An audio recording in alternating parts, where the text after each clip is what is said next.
ایک बार ऐसा हुआ कि मेरी नवासियां अपने स्मार्टफोन में कुछ दिखाने लगीं। वो बहुत गुस्से में थीं और मुझसे कहने लगीं, नानी अम्मा देखिए तो सही आजकल औलाद का खून कितना सफ़ेद हो गया है।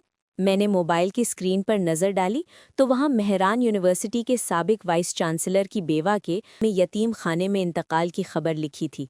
मैंने एक गहरी सांस ली और मुस्कराते हुए कहा, सदके जाऊं अपनी बच्चियों के, इधर आओ मेरे पास बैठो। मैंने उन्हें समझाते हुए कहा, बेटा ये जो जादुई डब्बा तुम्हारे हाथ में है ना, ये जितना तेज है उससे कहीं ज्यादा धोखेबाज भी है। अब यही देखो जो तुम मुझे दिखा रही हो। पढ़कर तो कलेजा मुंह को आता है कि हाय अल्लाह, इतने बड़े अफसर बच्चे और माँ यतीम खाने में मरी। सुनकर ही खून खौल उठता है और आंख भर आती है। लेकिन मेरी प्यारी बच्चियों, तुम तो पढ़ी लिखी हो, स्कूल कॉलेज जाती हो, तुमने तो किताबों में सच और झूठ का फर्क पढ़ा है। तो फिर इस मोबाइल की हर बात पर यकीन क्यों कर लेती हो? देखो, ये जो सैयद मुज़फ़्फ़र अली शाह साहब का किस्सा तुम सुन रही हो, ये बिल्कुल वैसा ही है जैसे किसी ने पुरानी कहानियों में मिर्च मसाला भर दिया हो। वो बेचारे तो कब के अल्लाह को प्यारे हो गए और उनकी नेकबख्त बीवी भी अपने ही घर में अपनी औलाद के साए में बड़ी इज्जत से रुखसत हुई। इन बच्चों पर जो तोहमत लगाई गई है वो सब झूठ का पलंदा है। यूनिवर्सिटी वाले खुद चीख चीख कर कह रहे हैं कि भाई ये सब मन घड़ंत है, पर हम हैं कि बस सनसनी के पीछे दौड़ रहे हैं।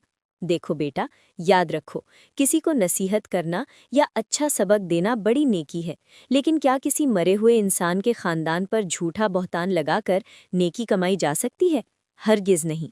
ये कहानी हमें ये नहीं बता रही कि औलाद बुरी है, बल्कि ये हमें आईना दिखा रही है कि हम बगैर तहकीक के झूठ फैलाने में कितने तेज हो गए हैं। मैंने समझाया कि बेटा, मेरी एक बात पल्ले बांध लो।